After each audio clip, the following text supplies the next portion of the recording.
أعوذ بالله من الشيطان الرجيم. بسم الله الرحمن الرحيم. الحمد لله رب العالمين. الرحمن الرحيم. مالك يوم الدين. إياك نعبد وإياك نستعين. اهدنا الصراط المستقيم. صراط الذين أنعمت عليهم غير المغضوب عليهم ولا الضالين.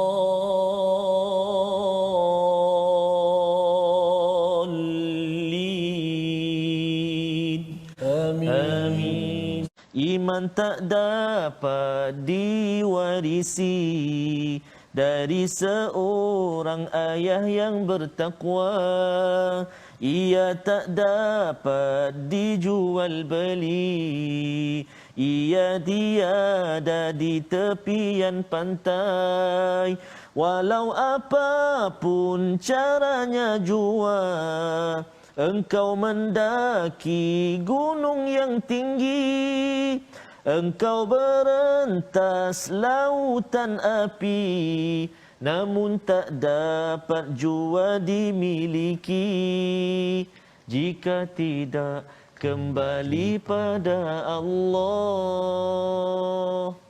Nabi Nuh sebagai seorang bapa, tokoh bapa lah Ustaz ya. Tokoh bapa menyeru pada Tuhan, berdoa pada Tuhan, ya, iaitu Rabbi innabni, ya Tuhanku, anakku ini ahli keluargaku, ya, tetapi dan janji engkau benar dan engkaulah yang sebaik-baik hakim yang adil. Jadi yang positifnya Nabi Nuh kepada Tuhan, engkau memang janji betul. Tapi ya Allah, anak aku tu, ya salam. Anakku tu ya Allah. Melambangkan apa Ustaz? Kasih sayang ayah ini sampai ke hujungnya, walaupun anak degil. Dengan doa kita, subhanakala ilmalana illa ma 'allamtana innaka antal alimul hakim. Maha sucimu ya Allah, tidak ada ilmu kecuali yang engkau ajarkan kepada kami. Sesungguhnya engkau yang maha mengetahui, yang maha bijaksana.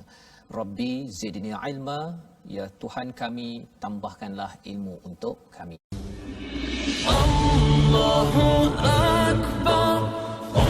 Allahu Akbar. Kita nak sama-sama Ustaz ya, melihat kepada sinopsis apakah ringkas bagi halaman 226 kita pada hari ini. Kita saksikan, iaitu daripada ayat yang ke-38 kita akan melihat bagaimana sambungan kisah Nabi Nuh alaihi salam, iaitu membina fulk ataupun bahtera sehingga ayat ke-41.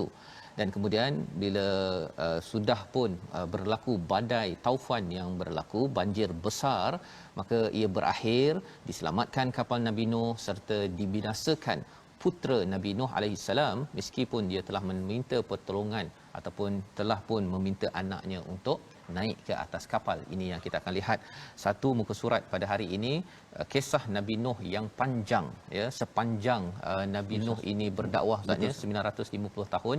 Jadi ini adalah bagaimana kita ingin memahami kisah Nabi Nuh ini, formula istiqamah dalam kehidupan kita. Baik. Allahumma arhamna bil Quran. Bacaan imalah ni adalah antara salah satu bacaan yang kita kata agak ganjil lah dalam bacaan Hafsun. Ada satu tempat ini saja dalam surah Hud ayat 41 ni, iaitu imalah ni secara ringkasnya dia mencondongkan sikit bacaan kita tu, ataupun kita kata memiringkan, menyondongkan bacaan di antara alif dengan kepada ya. Macam itulah majra dia jadi seakan-akan baris bawah dekat dengan ya macam tu. Seakan-akan bunyi macam huruf ya. Ataupun dia bunyi tu nak kata solid ataupun sempurna baris atas tak, sempurna baris bawah pun tidak, majra majri tak di tengah-tengah tu, majri. Jadi macam mana ustaz nak bunyikan imalah ni ustaz tengah. Jadi saya ingat saya belajar dulu ustaz, ada guru-guru kita kongsikan antaranya kalau kita nak sebut imalah, iaitu kita sebut macam kita sebut sate. T tu kan, T, ataupun kita buat check, medical check, X-ray. X-ray, majri, X-ray, ataupun satu lagi landasan kereta api tu.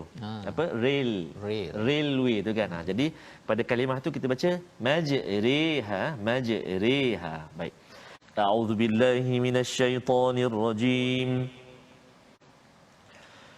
ويصنع الفلك وكلما مر عليه ملأ من قومه سخروا منه قال إن تسخروا منا فإنا نسخر منكم كما تسخرون فسوف تعلمون من يأتيه عذاب يخزيه فسوف تعلمون من يأتيه عذاب يخزيه ويحل عليه عذاب مقيم حتى إذا جاء أمرنا وفارت النور قل نحمل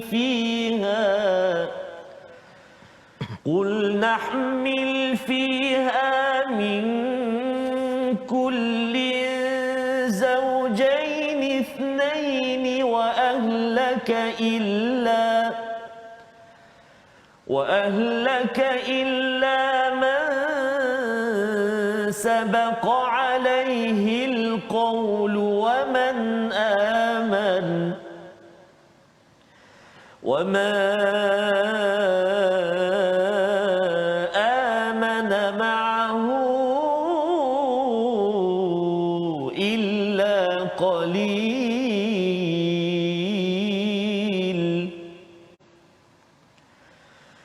وقال اركبوا فيها بسم الله مجريها ومرساها إن ربي لغفور رحيم وهي تجري بهم في موج كالجبال ونادى نوح ابنه وكان في معزل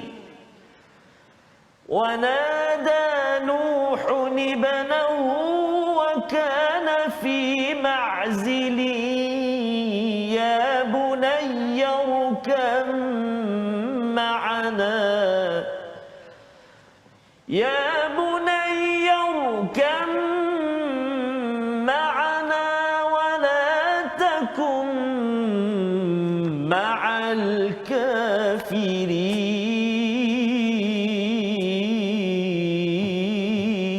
الكافرين قال سآوي إلى جبل يعصمني من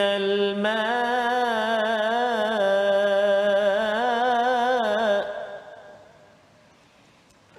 قال لا عاصم اليوم من أمر الله إلا من رحم وحال بينهما الموج فكان من المغرقين وقيل يا أرض ابلعي ماءك ويا سماء أقلعي وغيض الماء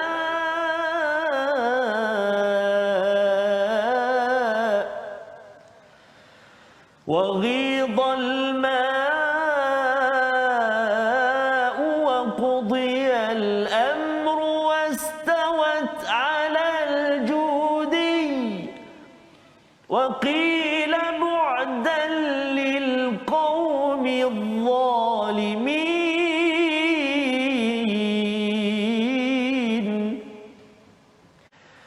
ونادى نوح ربه فقال رب إن ابني من أهلي وإن وعدك الحق وأنت أحكم الحاكمين صدق الله العظيم.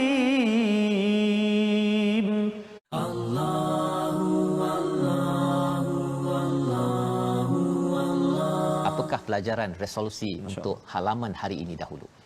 Iaitu yang pertama, kita lihat pada resolusi pertama, terus kuat ya, terus utuh dalam melaksanakan projek kebenaran seperti Nabi Nuh walaupun kena ejek. Yang pertama.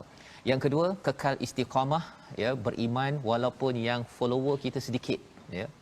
Yang kedua. Dan yang ketiga, terus prihatin pada keluarga walaupun sampai hujung, walaupun degil, kerana bukan kita menentukan, kita mohon pada Allah, Allah pimpin keluarga kita. Allah, la ilaha illallah. Kita lihat dahulu perkataan pilihan kita pada halaman 226. Iaitu perkataan sana'a, iaitu maksudnya membina ataupun kilang ya, mengilang. Berulang 20 kali di dalam Al-Quran, dan bila bercakap tentang sana'a ini satu proses yang panjang. Sebahagian tafsir menyatakan sekitar ratusan tahun nak tanam pokok, kemudian nak ditebang, nak dijadikan kayu, kemudian dijadikan kapal, nak dipaku dan sebagainya. Semuanya itu di bawah pengawasan daripada Allah SWT. Macam mereka tak biasa membina perkara ini, maka Allah mengangkat perkataan ini untuk engineer, jurutera-jurutera yang ada. Sebenarnya ini adalah salah satu kemahiran yang sudah pun berada pada zaman Nabi Nuh, dan ia adalah satu tanda kehambaan kepada Allah Subhanahu Wa Taala apabila ia dibuat, kemahiran itu, penghasilan pengilangan itu dibuat atas nama perjuangan agama. Jadi kalau katakan tuan-tuan sebagai jurutera yang buat projek ikut proses yang ada, SOP yang bagus, sebenarnya kita berada di jalan yang bagus. Teruskan. Astaghfirullah innallah kana tawwaba. Tentang tajwid kita, iaitulah hukum lam ta'rif, alif lam at-ta'rif, yang mana kita sebelum ni mungkin kita telah mengikuti, ada alif lam al-qamariyah, ada alif lam asy-syamsiyah. Jadi mari kita tengok seketika, kita ulang kaji sedikit tentang contoh-contoh lam ta'rif yang kita nak kongsikan pada hari ini, iaitulah lam al-qamariyah. Yang pertama, lam qamariyah, hukum dia dibaca dengan izhar. Hukumnya dibaca dengan izhar, iaitu huruf dia 14 huruf, iaitu ba, jim, ha, kha, ain, ghain, fa, qaf, kaf, mim, waw, ha, hamzah, ya. Dinamakan juga izhar qamari. Dinamakan juga dia dengan nama izhar qamari. Kenapa? Kerana diizharkan lam at-ta'rif ke dalam huruf-huruf qamariyah. Mari kita tengok contoh dia dalam halaman yang ke-226 yang kita bacakan pada hari ini. Antaranya contoh yang kita ingin melihat, iaitulah pada ayat yang ke-38, wa yasna'ul fulka. Tu dia, wa yasna'ul fulka. Satu. Kemudian yang ke-40, illa man sabaqa alaihil qawla. Al-qawlu, maaf, al-qawlu. Tadi al-fulka, kemudian al-qawlu. Juga contoh pada ayat yang ke-42, iaitulah pada kalimah fi maujin kal jibali. Jadi ini tiga contoh lam ta'rif ataupun contoh lam qamariyah dalam surah Hud yang kita baca pada hari ini. Jadi mudah-mudahan tiga contoh ini dapat sedikit sebanyak beri panduan kepada kita dalam kita baca Al-Quran ini. Allah